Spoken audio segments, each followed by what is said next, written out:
Ready? The Euro, Struggle or Triumph by James Friddle. Recently, the Euro region has accumulated outrageous amount of debt, including one of those countries is Greece, who's accumulated 350 billion euros in recent years, which is 10% of their total GDP.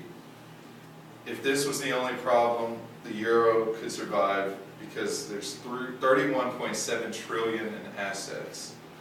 But with other struggling countries like Italy, Portugal, Ireland, and Spain, this is only a mere part of the problem.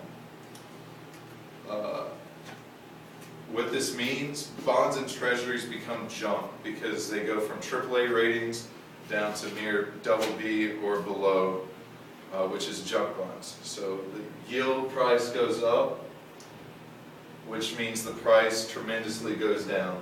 And in April and May of 2010, you can see these increases dramatically, and then even in Portugal, Ireland, and Spain in the same time period.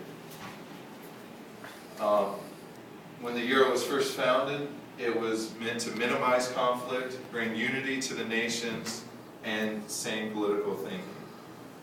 The political thinking is to have unity in the government systems throughout Europe, which allows easier trade with the same currency, and with trade throughout the region will improve economic wealth in that region, which is the Euro region. Germany's impact on the Euro.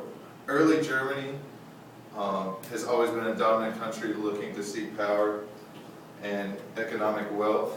In early Germany, the Dutch mark was the currency of the region, or of the country. And you could see firsthand in 1952 when the European coal and steel community was assembled. This is the beginning stages of the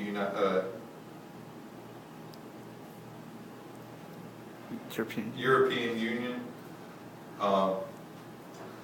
Then in early 1900s to 2000s, Germany, that was during the transition year, the first years of the Euro. The Euro was many different countries with many different economic backgrounds. Germany was the strongest of that region. It is very similar to the Yugoslavia of the 1980s, where one country was keeping the other countries alive, paying off all their debt. And the Germany of today is a powerful, still the strongest economy in the region, and it controls the destiny of the region. The effect the Euro has on the dollar. The current state of the dollar is it's rapidly declining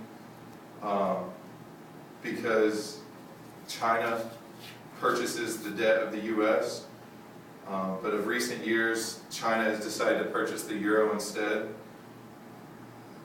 The one thing that could potentially help the U.S. is these crises in the Euro region, because if then China will then again be purchasing our debt, which will allow the dollar's strength to increase again. And then the future of the dollar, or future of the Euro, recover. Will it continue to decline, or will it be the end? The only way it can recover is if Germany bails out the countries that are struggling, especially Greece. It is the major point, the major struggling point.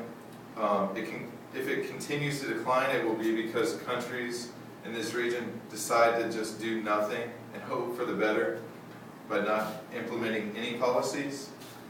And it can become the end of the Euro if Germany decides to play their part and bail out. It will be the end of the Euro if Germany bails and disbands back to their home currency of the Dutch mark. And that is it.